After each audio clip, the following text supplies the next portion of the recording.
지난주 우리는 예수님과 니고데모의 대화를 통해서 십자가에 들리신 예수님을 바라보며 물과 성령으로 날마다 새로워져야 한다, 그 사실에 대해서 함께 살펴보았습니다. 오늘 본문은 장면이 바뀝니다. 예수님께서 유대 땅을 넘어 사마리아 지역으로 들어가십니다. 그리고 그곳에서 죄와 수치를 숨긴 채 메마른 삶을 살고 있던 한 여인을 의도적으로 만나 주십니다. 예수님은 갈급한 그녀의 영혼을 어루만지시고 참된 예배의 자리로 나아갈 길을 열어주십니다. 그리고 예수님을 만난 여인은 마을 사람들을 전도하며 그들을 예수님께로 인도합니다. 그리고 예수님께 나온 그들은 한 목소리로 이렇게 고백합니다. 이는 우리가 친히 듣고 그가 참으로 세상의 구주신 줄 알미니라. 예수님이 세상의 구주신 줄 그들이 알았다. 자, 이 고백을 기억하시면서 오늘 우리는 예수님과 사마리아 여인의 대화를 한번 살펴보려고 합니다. 이 말씀을 통해 예수님께서 저와 여러분에게 생수를 주시는 분이실 뿐만 아니라 그 생수를 받은 우리를 참된 예배자로 세우시는 분이심을 함께 살펴보도록 하겠습니다. 이 말씀을 통해 오늘 우리의 영혼의 갈급함을 채우시는 그 좋으신 예수님을 깊이 체험하는 시간 되시기를 주님의 이름으로 축원드립니다. 자, 먼저 예수님과 사마리아 여인의 대화를 따라가며 생수의 근원이신 예수님에 대해서 한번 살펴보겠습니다. 자, 이제 예수님이 예루살렘을 떠나 갈릴리 고향으로 가십니다. 여러분 다 아시죠? 예루살렘은 남쪽에 있고 갈릴리는 북쪽에 있죠. 지도를 보시면 사마리아 땅을 지나가셔야 돼요. 그게 가장 직접적이고 빠른 길입니다. 그렇지만 당시의 유대인들과 사마리아인들 사이에는 오랜 역사적인 갈등과 그리고 종교적인 반목이 있었습니다. 그래서 경건한 유대인들은 되도록이면 사마리아 땅을 지나가지 않기 위해서 먼 길을 우회해서 갔었어요. 그런데 오늘 본문 4절을 보시면 이렇게 기록되고 있습니다. 사마리아 땅을 통과하여야 하겠는지라. 여기서 하여야 하겠는지라, 이런 표현은 당위, 곧 반드시 그렇게 했어야 한다라는 표현입니다. 이는 하나님의 뜻과 그리고 계획을 나타내는 신적인 필연성, 성경에서 하나님이 반드시 하시겠다라는 하나님의 의지를 표현할 때 성경이 자주 쓰는 표현입니다. 지금 이 본문에서는 예수님께서 사마리아 땅을 지나가시는, 그것이 하나님의 뜻 안에서 특별한 이유가 있었다라는 것이죠. 여러분, 그 이유가 무엇이었을까요? 그 이유는 사마리아 땅에 있던 그 촌에 있던 한 목마른 영혼, 사마리아 여인을 만나기 위해서였습니다. 자, 이제 예수님과 제자들이 사마리아 수가라 하는 땅에 도착합니다. 그때 시간이 유대 시간으로는 약 6시, 오늘 우리의 시간으로 환산하면 한 낮 12시 정도가 되었습니다. 하루 중에 가장 더운 시간이었습니다. 게다가 예수님과 제자들은 아침 일찍부터 6시간 동안 걸어서 온 상황이었기 때문에 매우 피곤하고 힘든 그러한 순간이었습니다. 그래서 6절을 보시면 예수께서 길 가시다가 피곤하셨다고, 그래서 우물 곁에 그대로 앉으셨다라고 말씀하고 있어요. 자, 겉으로 보기에는 예수님이 피곤하셔서 우물 곁에 앉으신 것처럼 보입니다. 그러나 요한은 이 장면을 단순한 예수님의 휴식의 장면으로 묘사하지 않습니다. 예수님은 그곳에서 한 여인을 만나기 위해 의도적으로 가셨고, 그 만남을 위해 우물 곁에 의도적으로 앉으셨습니다. 그리고 마침내 예수님께서 기다리시던 그 여인이 우물가로 나옵니다. 예수님이 그 여인을 보고 말씀하시죠. 물을 좀 달라. 예수님이 그 여인에게 물을 좀 달라 하시니 여인이 놀라서 이렇게 반문합니다. 당신은 유대인인데 어떻게 사마리아 여자인 저에게 물을 달라고 하십니까? 여기서 우리가 몇 가지를 생각해 볼 것이 있습니다. 먼저 첫 번째로 당시에 물을 깃는 것은 주로 여인의 일이었습니다. 고대 건방이 사건이었으니까 그렇죠. 주로 여인들이 물을 길었는데 여인들은 보통 아침 일찍이나 아니면 해가 덜 뜨거워지는 저녁 무렵에, 그것도 혼자가 아니고 무리를 지어서 함께 물을 길으러 나왔습니다. 그런데 지금 이 여인은 하루 중 가장 뜨거운 낮 12시에 그것도 혼자 우물가에 나와 있습니다.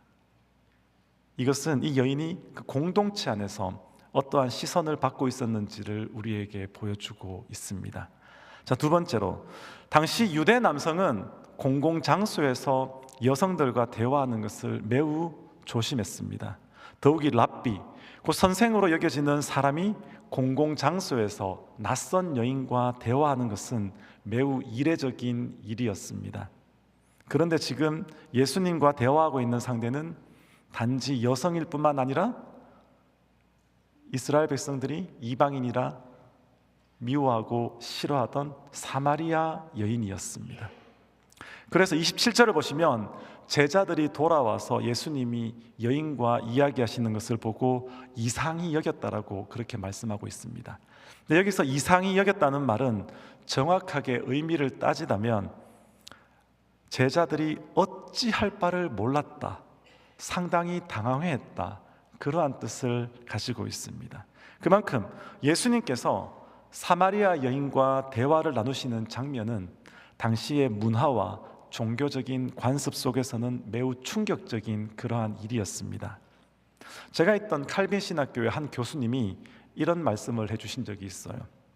그 교수님이 팔레스타인의 한 외진 마을을 방문한 적이 있다고 하셨습니다. 그리고 길에서 만난 여인에게 아무 생각 없이 말을 거셨답니다. 그러자 그 여인이 크게 당황했고, 그 크게 당황한 그 여인 때문에 교수님도 크게 당황하셨답니다. 그리고 그 주변에 있던 마을 사람들도 어찌할 바를 몰라는 그러한 상황에 처하게 되었다고 말씀을 하시더군요. 여러분, 오늘날도 보수적인 그러한 중동 문화권에서 낯선 남자가 공공장소에서 여인에게 말을 거는 것은 매우 민감하게 받아들여집니다. 그런데 여러분, 예수님 당시에는 훨씬 더 큰 장벽이 있었죠. 예수님은 유대 남성이었고 그 여인은 사마리아 여인이었습니다. 예수님은 선생이었고 여인은 사람들의 시선을 피해 혼자 우물가에 나온 여인이었습니다. 선생으로 존경받는 분이, 그것도 유대인이 멀리하던 사마리아 여인과 말을 섞고 있는 것, 그 자체로 예수님은 이미 당시 사회에 익숙했던 관습과 장벽을 넘어가고 계셨습니다. 그러나 예수님은 그 모든 것을 아심에도 불구하고 의도적으로 그 모든 장벽을 넘어서 그녀에게 말을 거십니다. 어떻게 해요? 물을 좀 달라. 왜일까요? 예수님이 여인에게 물을 얻기 위해서입니까? 그 모든 익숙한 사회적인 관습을 깨뜨릴 정도로 그 순간에 예수님이 그렇게 목마르셨던 것일까요? 아니죠. 예수님은 그녀에게, 그리고 오늘 이 말씀을 보고 있는 저와 여러분에게 예수님 자신이 참으로 생수의 근원이시며 또한 생명을 주시는 분이심을 보여주시기 위해 의도적으로 물을 달라고 하고 계시는 것입니다. 우리 10절을 보실까요? 내가 만일 하나님의 선물과 또 내게 물 좀 달라 하는 이가 누구인 줄 알았더라면 내가 그에게 구하였을 것이요 그가 생수를 내게 주었으리라. 자, 이 말씀을 통해 예수님은 지금 자신이 누구신지 암시해 주고 있죠. 내가 하나님의 선물인 생수를 주는 자다, 이렇게 예수님이 여인에게 알려주십니다. 알려주시면서 대화의 초점을 우물물에서 생수로 옮기고 계십니다. 예수님은 그녀에게 영혼을 살리는 생수에 대해서 말씀해 주고 계십니다. 그러나 여인은 예수님의 이 말씀을 영적으로 이해하지 못하고 여전히 먹는 물로 이해합니다. 그래서 11절에 여인이 이렇게 반문하죠. 주님, 물기를 그릇도 없고 이 우물은 깊은데 어디서 당신이 그 생수를 얻겠사옵나이까? 라고 묻는 거죠. 여인의 이 대답은 우리 지난주 함께 나누었던 요한복음 3장, 거기서 니고데모의 대답을 떠올리게 합니다. 니고데모가 예수님이 거듭남에 대해서 말씀하셨을 때 어떻게 이야기했나요? 사람이 늙으면 어떻게 날 수가 있습니까? 라고 물었죠.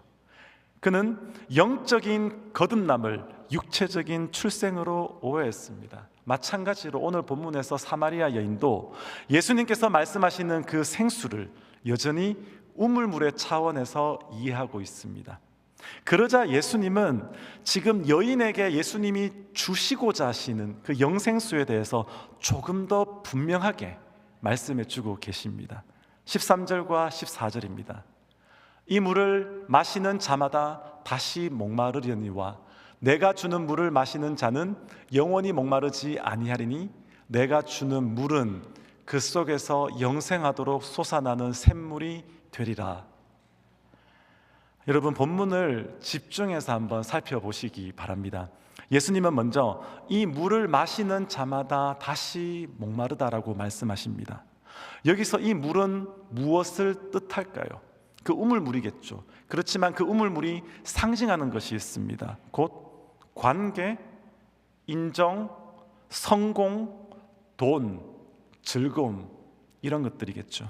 이러한 세상의 물은 잠시 우리의 삶을 만족시켜 주는 것처럼 보입니다. 그러나 예수님이 말씀하신 것처럼 이러한 물은 우리 영혼의 목마른, 우리 영혼의 애탐, 갈급을 충족시켜 줄 수가 없습니다. 여러분, 왜 그럴까요? 왜 충족이 되지 않을까요? 그것은 인간이 본래 하나님 안에서 살도록 지원받았기 때문입니다. 그런데 타락 이후에 인간은 하나님을 떠났고 그 떠난 자리에서 자신의 목마름을 해결하려고 합니다. 그러나 해결이 됩니까? 해결되지 않죠. 여전히 목마름 속에 살아가죠. 무엇인가를 끊임없이 갈망하며 살아가죠. 이것을 가지면 만족할 것 같고 이것을 이루면 괜찮아질 것 같지만 막상 그것을 손에 놓고 보면 어떻습니까? 또 다른 공허가 우리에게 찾아옵니다. 때로는 다 가진 것처럼 보이는 사람들조차 깊은 허무 속에 무너져 가는 것을 우리가 종종 주변에서 보지 않습니까? 왜 그럴까요? 왜 인생이 그렇게 허무할까요? 그 허무한 인생에 대해서 어거스틴이 고백록에서 이렇게 고백하고 있습니다. 주께서 우리를 주님을 향하도록 지으셨으므로 우리의 마음은 주님 안에서 안식할 때까지 쉼이 없습니다. 여러분, 우리 마음 한 구석에는 빈 공간이 있습니다. 하나님이 특별히 만들어 놓으신 그 빈 공간이 있습니다. 하나님이 우리를 찾아오셔서 우리 마음의 중심에 자리하실 때에만 비로소 안식할 수 있는 그 공간이 우리의 영혼에 있습니다.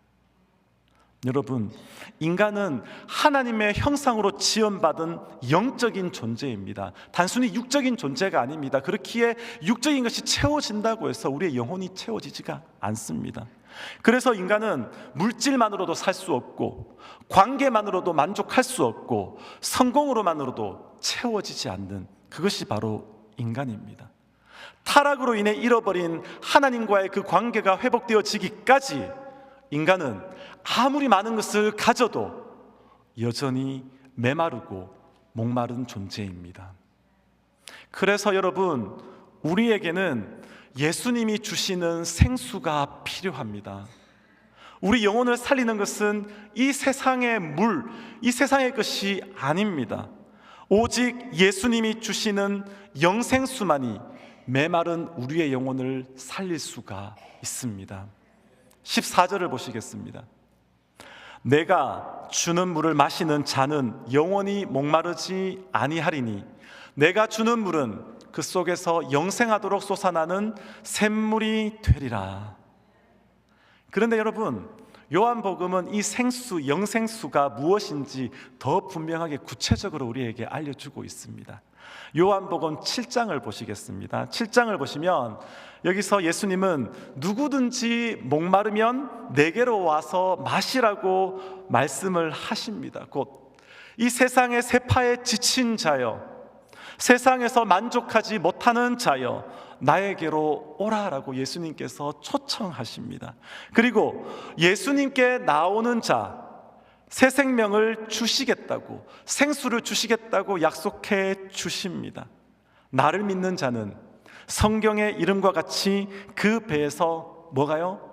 생수의 강이 흘러나리라. 그럼 어떻게 우리의 배로부터 그 생수의 강이 계속해서 끊임없이 흘러나올 수가 있을까요? 그것은 우리가 예수님께 나아갈 때, 예수를 믿을 때 예수님이 우리에게 보내주신 그 성령 때문입니다. 그래서 요한이 바로 이어서 그 생수가 예수님을 믿는 자들이 받을 성령을 가리킨다라고 분명하게 말씀해 주고 있습니다. 그러므로 여러분, 성령은, 예수님이 주시는 생수는 단순한 위로나 감정적인 그러한 만족이 아닙니다. 이 생수는 여러분 성령입니다. 성령 하나님이 생수로 우리 안에 함께하고 계시는 것입니다. 오직 예수님께서 보내신 그 성령을 통해서만 우리의 메마른 영혼이 살아나고 하나님께서 허락하신 그 영원한 생명을 누리게 됩니다. 이 사실을 믿으십니까? 그래서 우리가 항상 성령 안에 있어야 되고 성령이 우리 안에 계셔야 합니다. 그리고 이것이 생수의 근원이신 예수님께서 여인을 찾아가신 이유였습니다. 그런데 여러분, 이 예수님이 주시는 이 생수 있잖아요, 생수. 이 생수는 우리의 죄와 목마름, 우리의 허물을 그대로 덮어준 채 주어지는 그러한 값싼 위로가 아닙니다. 성령은 우리를 살리시는 영이시지만 동시에 우리의 감추어진 죄와 우리의 목마름을 비추시는 진리의 영이십니다. 그러므로 영원한 생명을 얻고 하나님 앞에 참된 예배자로 서기 위해서는 먼저 내가 무엇으로 내 목마름을 채우려고 하고 있는지, 내가 무엇을 하나님보다 더 의지하고 더 바라보고 있었는지가 드러나야 합니다. 나의 옛사람이 드러나고 그 옛사람을 내려놓는 마음의 돌이킴, 회심이 먼저 필요합니다. 그래서 예수님께서는 생수를 말씀하시고 난 다음에 곧바로 여인의 감추어진 그 삶을 드러내어 주십니다. 16절을 보시겠습니다. 예수님 이렇게 말씀하십니다. 가서 내 남편을 불러오라.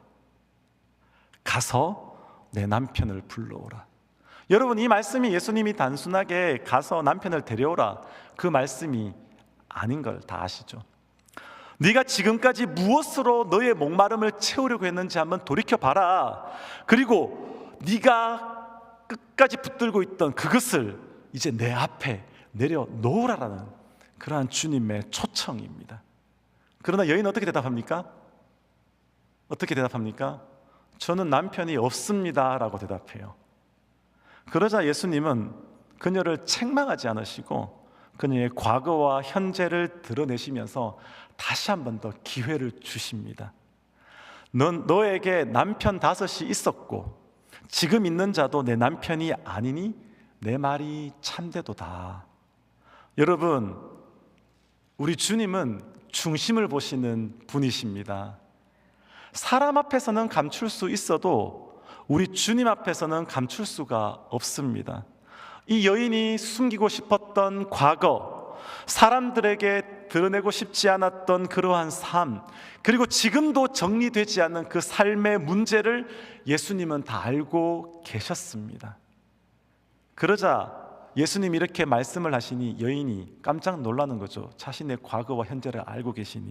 그래서 19절에서 여인이 이렇게 말합니다. 주님, 내가 보니 당신은 선지자네요. 모든 것을 아시는 선지자네요.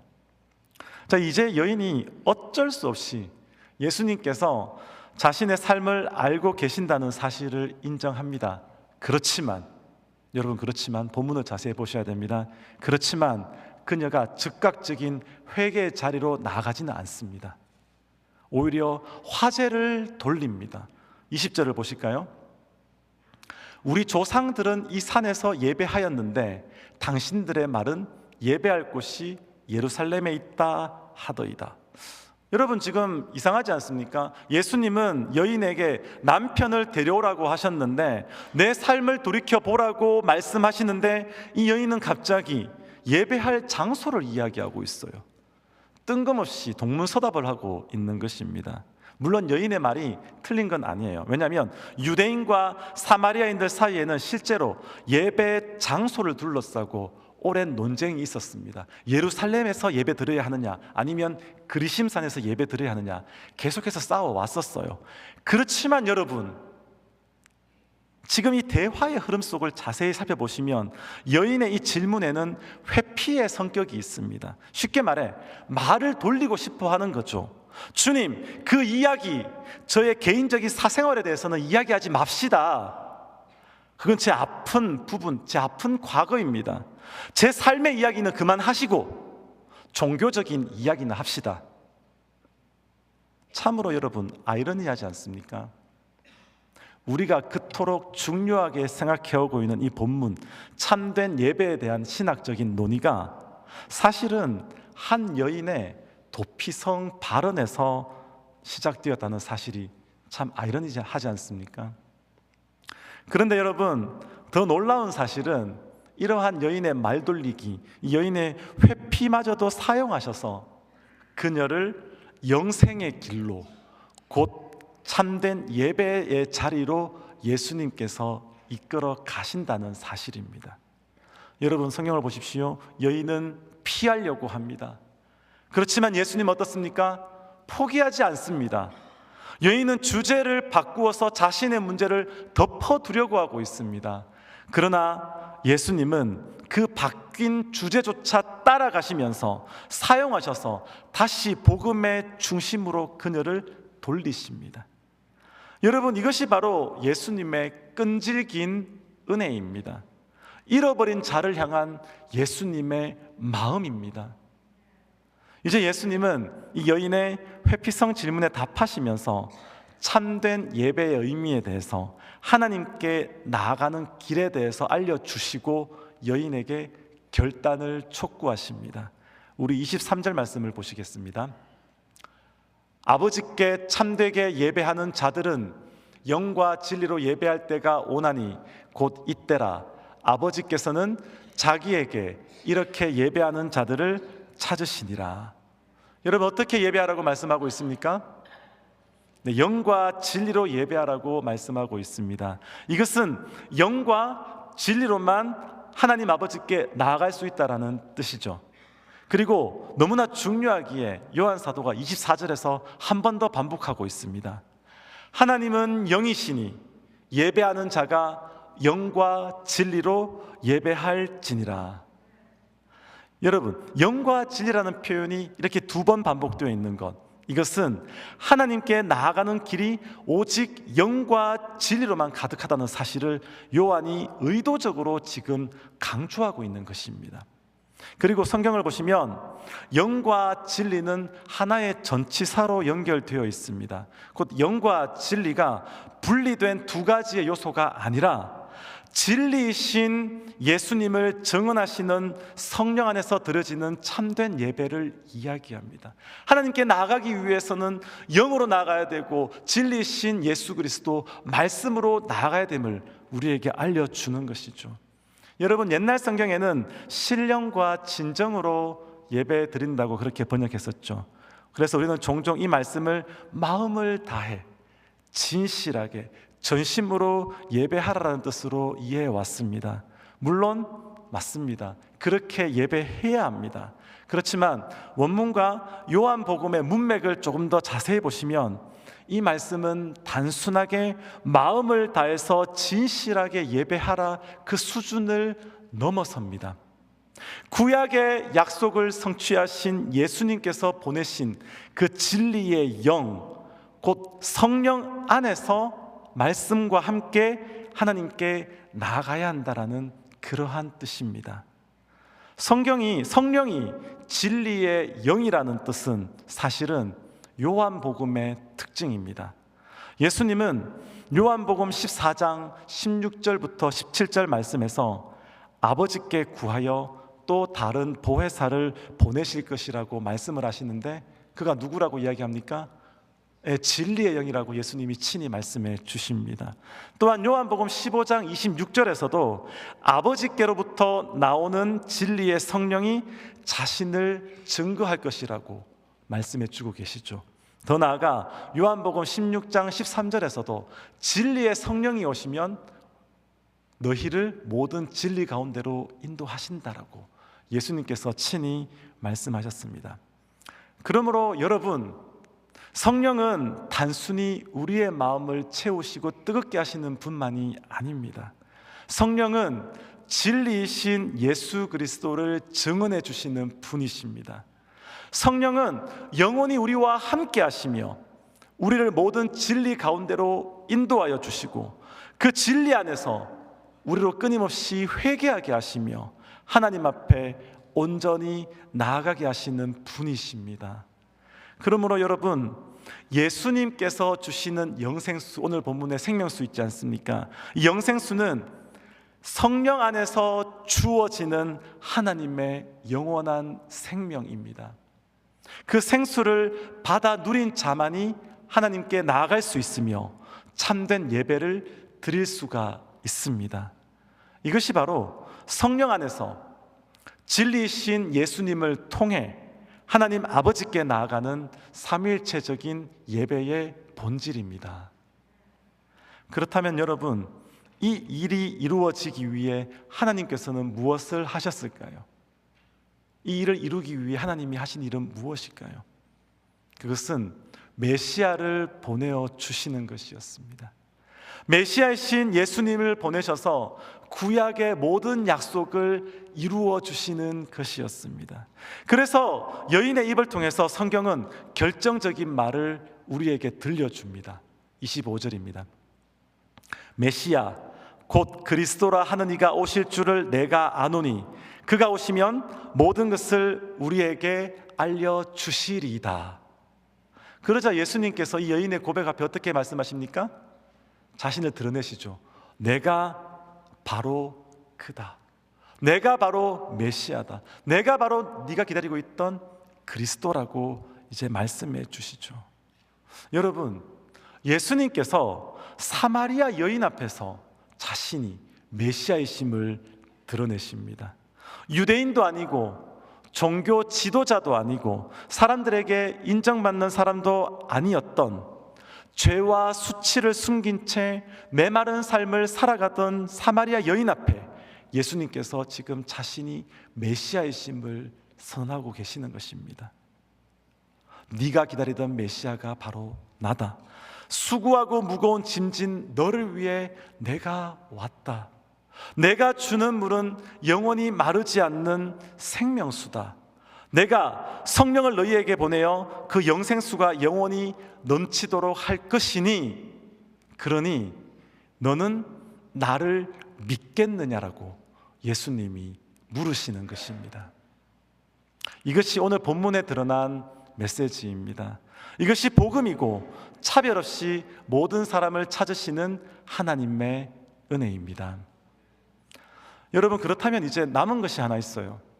무엇이 남았을까요? 그것은 여인의 결단입니다. 그리고 이 자리에서 함께 이 복음의 말씀을 듣고 있는 저와 여러분의 결단입니다. 예수님만이 나의 삶의 목마름을 채우실 수 있는 분이심을 믿을 것인가? 그리고 그분을 나의 메시아로, 나의 구주로 받아들일 것인가? 이제 다시 나의 과거를 내려놓고 참된 예배의 자리로 나아갈 것인가? 여러분, 우리가 아직 죄인 되었을 때 우리 주님께서 먼저 우리를 찾아오셨습니다. 하나님이신 그분이 친히 육신을 입고 이 땅에 오셨습니다. 그리고 그 하나님은 사마리아의 작은 촌에 숨어서 있던 한 여인을 찾아가셨고 그녀에게 영생의 길을, 참된 예배의 길을 알려주셨습니다. 그리고 사마리아의 한 여인을 찾아가셨던 그 예수님께서 오늘 이 시간 저와 여러분을 찾으십니다. 그러므로 사랑하는 성도 여러분, 저는 오늘 아침 사마리아 여인이 예수님 앞에서 보여준 변화의 모습을 여러분에게 도전하고 싶습니다. 28절 말씀을 함께 보시겠습니다. 여자가 물동이를 버려두고 동네로 들어가서 사람들에게 이르되, 예수님의 그 따뜻한 복음의 초청에 이제 여인은 자신이 붙들고 있던 그 모든 것을 내려놓았습니다. 숨기고 싶었던 과거, 회피하고 있던 자신의 모습, 자기 힘으로 목마름을 채워보고자 했던 그 모든 삶을 예수님 앞에 다 내려놓았습니다. 그리고 마을로 뛰쳐가 예수님을 증거합니다. 예수님을 증언하는 자리로 나아갔습니다. 본문은 이러한 그녀의 변화를, 그녀가 예수님을 부르는 호칭의 변화를 통해서 우리에게 또 알려줍니다. 처음에 그녀는 예수님을 그저 유대인이라고 불렀습니다. 그리고 난 다음에는 존경의 표시로 주여라고 부릅니다. 그러나 이어서 이제 예수님을 선지자라고 부릅니다. 그리고 마지막으로 마침내 예수님을 메시아요, 그리스도로 인정하는 자리에까지 나아갑니다. 예수님, 당신은 참으로 세상의 구주시고 또한 나의 구주이십니다. 이것이 바로 요한복음 4장이 우리에게 던지는 복음으로의 초대입니다. 이 따뜻한 부르심 앞에 여러분은 어떻게 반응하시겠습니까? 결론으로 말씀을 맺도록 하겠습니다. 오늘 본문은 예수님이 생수의 근원이시라는 것과 영과 진리로 드리는 참된 예배의 본질이 무엇인지 어떻게 보면 아주 묵직한 두 가지의 신학적인 주제를 담고 있는 장이라고 할 수 있습니다. 그렇지만 이 예수님과 여인의 대화를 차분히 따라가시다 보면 우리는 이 이야기가 너무나 따뜻한 복음으로의 초대라는 사실을 또한 깨닫게 됩니다. 사마리아의 촌에서, 그것도 죄인으로 손가락질 받으며 움츠러져 있던, 메말라 있던 여인을 찾아가셨던 그 주님께서 지금도 저와 여러분을 찾아오십니다. 그리고 우리의 공허한 내면을 빛으로 밝혀주시고 정결한 물로 씻기시며 거룩한 성령으로 채우사 하나님 앞에 믿음으로 나아가는 참된 예배자로 세워주십니다. 오늘 아침 이 말씀을 통해 우리를 먼저 찾아오신 예수님의 그 따뜻함을 기억하시고 그 부르심에 믿음으로 반응하는 성도 되시기를 주님의 이름으로 축원드립니다. 기도하겠습니다. 하나님, 우리는 갈급합니다. 우리의 영혼은 주님이 없이는 채워지지 않습니다. 주님이 우리를 먼저 찾아오심을 믿습니다. 그러나 때로는 이 세상을 살아가며 또 공허해지고 갈급한 우리의 심령을 봅니다. 주님, 주의 백성들이 갈급한 심령을 가지고 주 앞에 나왔습니다. 주여, 우리의 갈급한 심령을 영생수로 채워 주시옵소서.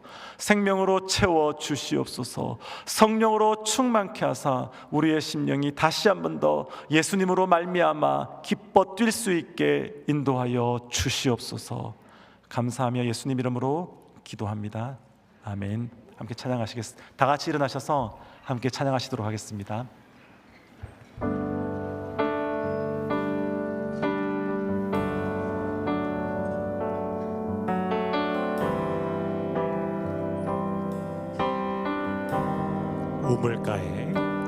우물가의 여인처럼 난 구했네. 헛된 것들을 그때 주님 하신 말씀 내 삶에 와. 우리 다시 한번 찬양할까요? 우물가의 여인처럼. 우물가의 여인처럼 난 구했네. 헛된 것들을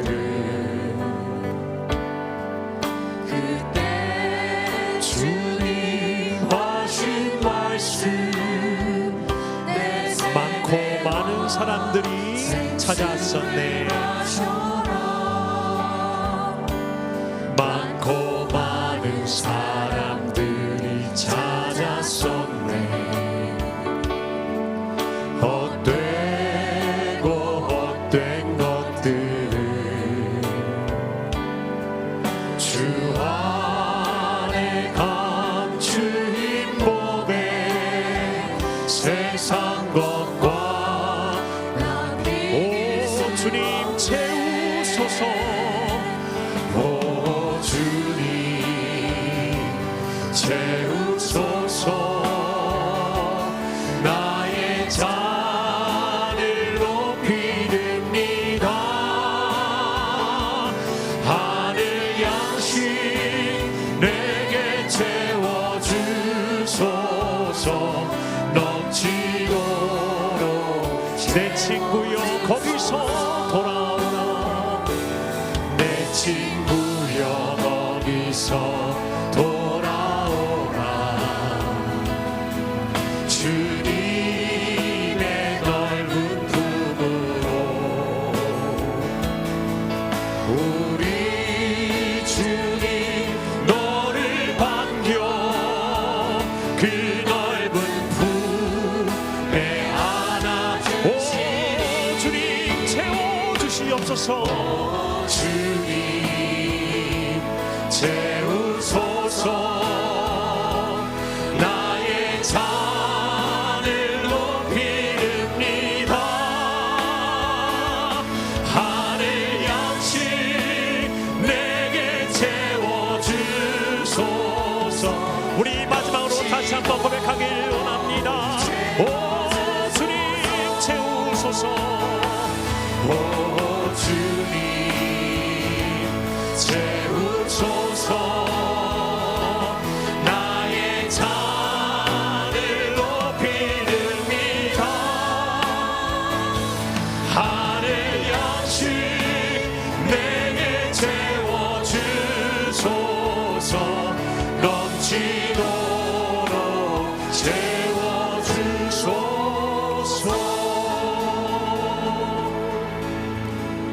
지금은 우리 주 예수 그리스도의 은혜와 하나님 아버지의 사랑과 성령의 위로 교통하신 은혜가 다시금 갈급한 심령이 체험받기를 원하고 주의 은혜로 다시 소성하기를 간구하는 주의 백성들 머리 위에 지금부터 영원까지 함께 있을지어다. 아멘.